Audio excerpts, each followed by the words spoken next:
क्या तुमने कभी सोचा है एक ऐसी कौम के बारे में जो पहाड़ों को तराश कर महल बनाती थी, जो कहती थी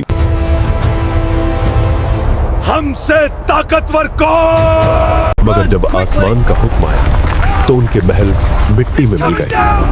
हजरत नूह अलैहिस्सलाम के बाद एक और कौम पैदा हुई। ये आद थे जो यमन और ओमान के दरमियान एक इलाके के आसपास रहते थे। उनके शहर का नाम था इराम जातुल इमाद, यानी स्तंभों वाला शहर, जो आसमान से बात करता था।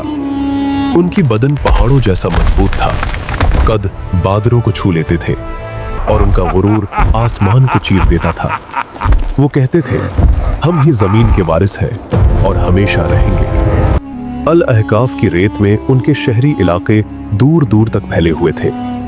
उनके घोड़ों के पांव की गूंजती आवाज रात को भी सुनाई देती थी। उनके चिरागों की रोशनी दूर तक चमकती, गोया उनका शहर जमीन पर कोई ताज हो।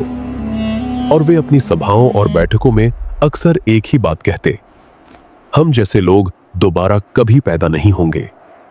उनके बच्चे भी छोटी उम्र में पत्थर उठाकर अपनी शक्ति दिखाते और बुजुर्ग गर्व से कहते, हमरे बच्चे भी पहाड़ों को झुकाने वाले हैं, पहाड़ों को झुकाने वाले। हवा उनके गुलाम आद के लोगों का एक और अजीब अकीदा था। वो समझते थे कि हवा उनके गुलाम है। उनके जवान कभी वादी के दरमियान खड़े होकर दोनों हाथ फैलाते और अपने आप से कहते, देखो, हवा हमारे जिस्म की पैरवी करती है।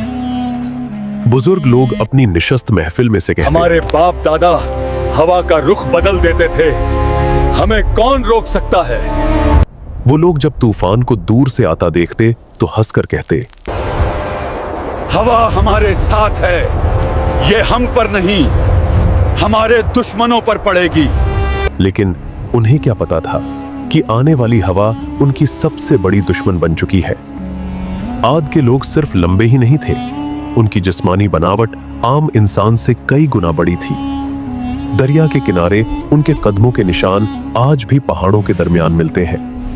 इन्हें देखकर लोग हैरान रह जाते हैं। उनके घरों के दरवाजे इतने ऊंचे होते कि एक घोड़ा और सवार दोनों सीधा अंदर जा सकते थे, और उनके बर्तन पत्थर के बने हुए इतने बड़े थे कि एक बर्तन में पूरे खानदान का खाना पक जाए। समय बीतता गया, घमंड बढ़ता गया, वक्त गुजरता गया और उनका तकब्बुर बढ़ता गया। फिर अल्लाह ने अपना नबी भेजा, हजरत हूद। वो कहने लगे, ऐ मेरी कौम, सिर्फ अल्लाह की इबादत करो, उसके सिवा कोई माबुद नहीं। कौम ने कहा, क्या तू चाहता है हम अपने बाप दादा के मजहब छोड़ देंगे? हम ताकतवर हैं, हमें कोई छू नहीं सकता। हजरत हूद ने फिर कहा, मैं तुम्हें उस अजाब से डरा रहा हूं जो तुम सोच भी नहीं सकते। लेकिन जिन दिलों में गुरूर भर जाए वहां नसीहत पत्थर से टकराकर टूट जाती है। हजरत हूद रोज उनके बाजारों में, उनके महलों में, उनके दरवाजों के पास जाकर आखिरी दावत देते। कभी उनके सरदार हंसकर कहते, उठ, तेरी बात में दम होता तो हमारे महल गिर गए होते। कभी कोई बच्चा मजाक उड़ा देता और कुछ लोग उन्हें देखकर रास्ता बदल लेते, कहीं उन्हें अल्लाह का खौफ उनकी आंखों में भर न जाए। हूद उनकी असेंबली में गए जहां उनके सरदार सोने के तख्तों पर बैठे थे। हूद ने कहा, अल्लाह की बनाई हुई कुदरत का निजाम देख लो, तुम्हारी ताकत कुछ भी नहीं। मगर उनके सरदार हंस पड़े। ये झूठे वादे बंद कर, अगर अजाब आते हैं तो आने दो, हम देख लेंगे, हम नहीं डरते ऐसी बातों से। अजाब की दस्तक। अजाब से कुछ दिन पहले आद की वादी में एक अजीब मंजर हुआ। रात को आसमान में एक गहरी गूंज सुनाई दी। न बादल गरजा, न बिजली चमकी, मगर वादी में ऐसा लगा कोई दूर से पुकार रहा हो। आद के लोग इस आवाज को सुनते और आपस में कहते, तो पहाड़ों की आवाज है। हजरत हूद कहने लगे, ये रहमत की पुकार नहीं, ये तबाही है। दूसरी रात जमीन हल्की सी हिली, मगर इतनी कम कि सिर्फ जानवर बेचैन हुए। आद के लोग हंस पड़े। जमीन भी हमारी ताकत से डरती है। उन्हें नहीं पता था ये जमीन का आखिरी एतराज था। फिर आया अल्लाह का फैसला। सबसे पहले उन पर कैद आया। 3 साल तक एक बूंद बारिश भी ना हुई। नदियां सूख गई, बाग जल गए, जमीन पत्थर बन गई। लोग आसमान की तरफ देखते रहे, कब बारिश आएगी। लेकिन आसमान से जवाब आया, खामोशी। पहले साल उन्होंने कहा, ये तो मामूली सा मसला है, हम ताकतवर लोग हैं। दूसरे साल प्यास ने जुबान सुखा दी, जानवर गिरने लगे। तीसरे साल आद की जमीन से हंसी, घमंड और आवाजें गायब हो गईं। जब वे हजरत हूद के पास आए तो उन्होंने रोया नहीं, बस कहा, अब अजाब का वक्त करीब है।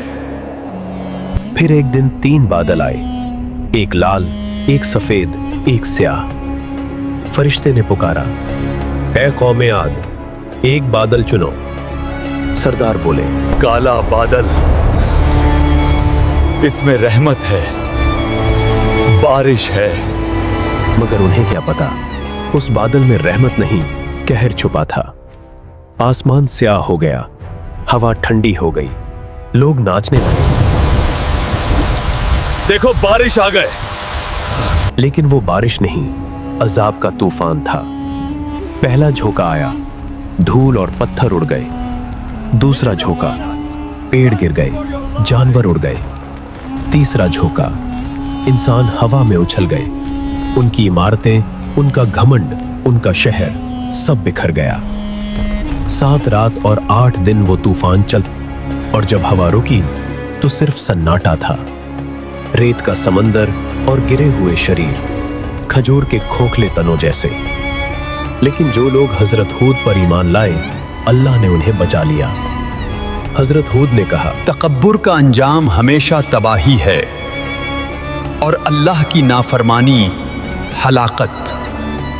आज भी अहकाफ की रेत के नीचे इरम दबा है, एक गवाही के तौर पर। यह कहानी नहीं, एक हकीकत है।